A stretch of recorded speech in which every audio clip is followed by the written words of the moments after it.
Good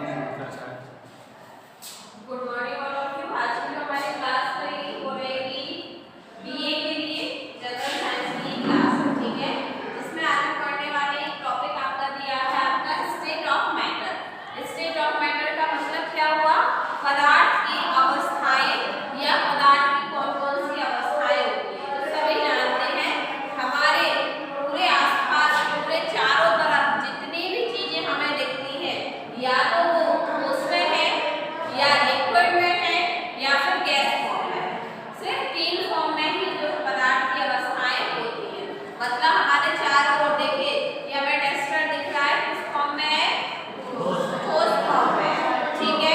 यदि हम water bottle ले लें और कहें इसके अंदर जो पानी भरा हुआ है वो किस फॉर्म में है? लिक्विड फॉर्म में है, ठीक है। और यदि हम कहें कि जो हमारे अंदर से वायु निकल रही है, जो हम सांस छोड़ रहे हैं और सांस ले रहे हैं, वो किस फॉर्म में ले रहे हैं और छोड़ रहे हैं? गैस फॉर्म में, क्योंकि हम ऑक्सीजन ले रहे हैं किससे? पेड़ पौधों से, और CO2 को बाहर निकाल रहे हैं और उस CO2 का उपयोग पेड़ पौधे कर रहे हैं क्या बनाने के लिए? अपना भोजन बनाने के लिए, फोटोसिंथेसिस की क्रिया के लिए कर रहे हैं कि नहीं कर रहे हैं। तो उनके पास ये CO2 कैसे जा रही है? गैस फॉर्म में। और हमारे पास ऑक्सीजन कैसे आ रही है? गैस फॉर्म में, जिसे हम आसानी से देख या छू नहीं पा रहे हैं। हम लिक्विड को देख और छू सकते हैं आसानी से, लेकिन ठोस को भी हम देख और छू सकते हैं आसानी से, लेकिन गैस जो है उसको हम आसानी से ना तो देख सकते हैं ना ही छू सकते हैं, केवल हम उसको अनुभव कर सकते हैं, ठीक है, फील कर सकते हैं, ठीक है। जैसे आपके घर में जो सिलेंडर रहता है, ठीक है, उसमें भी कोई गैस की स्मेल नहीं होती है, ठीक है। आप बोलते हो ना गैस की स्मेल आ रही है, उसमें स्मेल करने के लिए एक पदार्थ डाला जाता है ताकि वो आपको स्मेल करे। नहीं तो जो आपकी गैस आप यूज करते हैं उसमें कोई भी खुशबू या बदबू नहीं होती है, उसमें एक पदार्थ डाला जाता है जो आपको खुशबू या बदबू आती है उसकी, तो वो आपको स्मेल करने के लिए। क्यों? क्योंकि वो जो गैस है वो बहुत अत्यधिक हानिकारक है। बाई चांस अगर आपको वो गैस जैसे ऑन है और आपको स्मेल नहीं आती है तो इससे बहुत बड़ी जन और धन की हानि हो सकती है। इसलिए उस पदार्थ को उस गैस में जो है क्या किया गया है? मिलाया गया है ताकि आपको जो है सुरक्षित रखे, ठीक है। अब जब हम अपने टॉपिक पे आते हैं तो हमारे चारों ओर वातावरण में जो भी चीजें हमें दिखाई दे रही हैं या तो वो लिक्विड फॉर्म में है या वो आपके सॉलिड फॉर्म में है या फिर आपके वो गैस फॉर्म में है। अब यदि हम बात करें कि लिक्विड है आपका, सॉलिड है, उसके जो पदार्थ के अणु होंगे वो इस तरह से होंगे, इस तरह से होंगे, इस तरह से होंगे। उनके अंदर इंटरसेलुलर स्पेस जो है वो बहुत कम पाया जाएगा, ठीक है। उनके अंदर जो स्पेस है उनके पदार्थों के अणुओं के अंदर इंटरसेलुलर या तो नहीं पाया जाएगा या पाया जाएगा तो क्या पाया जाएगा? बहुत कम मात्रा में जो है वो उनके अंदर इंटरसेलुलर स्पेस जो है वो पाया जाएगा, ठीक है। तो ये अगर ठोस है तो जो जैसे ये चाक है, ये जैसे ये चाक है, ये कैसे फॉर्म में है? ठोस फॉर्म में है। आप देखते हैं इसके जो पार्टिकल्स होते हैं वो बहुत बहुत टाइट तरीके से एक दूसरे में बंधे हुए हैं, तभी ये ठोस फॉर्म बना। इनके अंदर अगर स्पेस होता तो वो फिर ये ठोस नहीं बन पाता। तो इनके अंदर जो इंटरसेलुलर स्पेस होते हैं या इनके अंदर जो स्पेस कह लें, ठीक है, इनके अणुओं के अंदर जो स्पेस होता है वो या तो होता ही नहीं है या फिर होता है तो ना के बराबर होता है, ठीक है। ये आपका सॉलिड फॉर्म, इसमें आपका आयरन आ सकता है, लोहे की जितनी भी चीजें होती हैं वो आपकी ठोस फॉर्म में होती है। चाक आ सकती है, ठीक है, चाक आ सकती है, वाटर बॉटल आ सकती है, वाटर की बॉटल, वाटर नहीं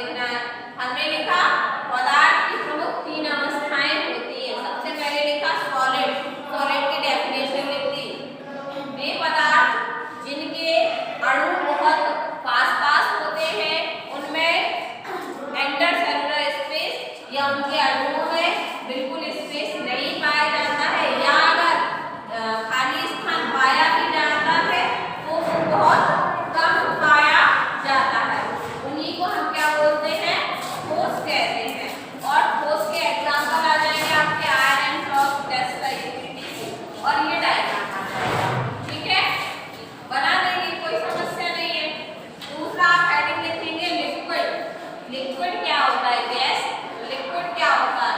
लिक्विड का मतलब होता है तरल, ठीक है, नाम से स्पष्ट हो रहा है लिक्विड। आप बोलते हैं जैसे आपका जब वाटर है वो क्या है आपका लिक्विड फॉर्म है, ठीक है कि नहीं?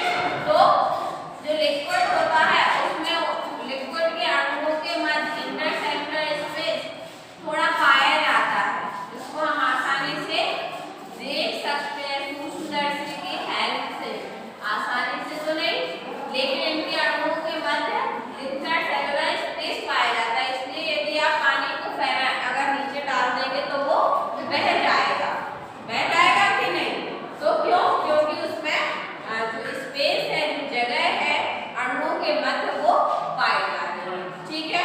तो ये हो जाएंगे आपके वाटर आ जाएगा, इसमें वाटर आ जाएगा, और क्या आ जाएगा? ऑयल आ जाएगा, और क्या आ जाएगा? जूस आ जाएगा, ठीक है। कोई भी आप जूस जैसे पीते हैं, ड्रिंक आ जाएगी कोई भी, ठीक है। ये सब क्या है आपके लिक्विड है कि नहीं? दूसरा आप बोलते हैं गैस। जो गैस के अणु होंगे, ऐसे ऐसे पदार्थ जिनके अणुओं के मध्य बहुत सारा स्पेस पाया जाता है और ये एक स्थान से दूसरे स्थान पर बहुत आसानी से चले जाते हैं, घूम फिर सकते हैं आराम से, इनमें कोई बाउंडेशन नहीं होता है कि भाई हाँ अगर कोई लिक्विड, अगर कोई परमानेंट चीज है जैसे आपकी ऑक्सीजन है, तो उसमें ऑक्सीजन के दो अणु आपस में मिले रहेंगे, ठीक है, दो अणु कनेक्ट ही रहेंगे। CO2 है तो उसमें कार्बन और ऑक्सीजन के अणु जो है मिले रहेंगे, बाकी उन्हें किसी से कोई मतलब नहीं, ठीक है। तो ये क्या करते हैं, इनके जो गैस है इनके इंटरसेल्युलर स्पेस काफी मात्रा में पाया जाता है, ठीक है, और ये अपने आप में क्या होते हैं, स्वतंत्र होते हैं, एक स्थान से दूसरे स्थान आसानी से जा सकते हैं। क्यों हमें सिलेंडर में गैस भरनी पड़ती है? क्योंकि अगर हम जैसे ही उसको खुला छोड़ देंगे तो क्या हो जाएगा, उसके अणु जो है वो वातावरण में विस्तृत हो जाएंगे, फैल जाएंगे, ठीक है। तो ये है आपका गैस। लिखते हैं डेफिनेशन, ऐसे पदार्थ जिनके अणुओं में इंटरसेल्युलर स्पेस या स्पेस जो है वो बहुत ज्यादा पाया जाता है, ऐसे अणुओं को हम क्या बोलते हैं, गैसीय अणु बोलते हैं या गैस बोलते हैं। इसके अंतर्गत आपका आ जाएगा oxygen, CO2, carbon dioxide, nitrogen, ठीक है, वायु आपका, ठीक है, एयर, क्या हाँ वो आ जाएगा आपका, ठीक है।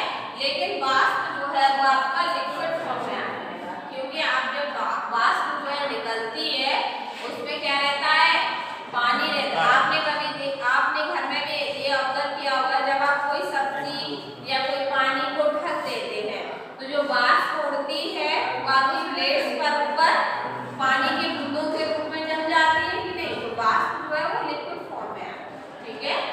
ये आपका हो गया ठोस, द्रव और गैस। समझ आ गया? कोई प्रॉब्लम इसमें?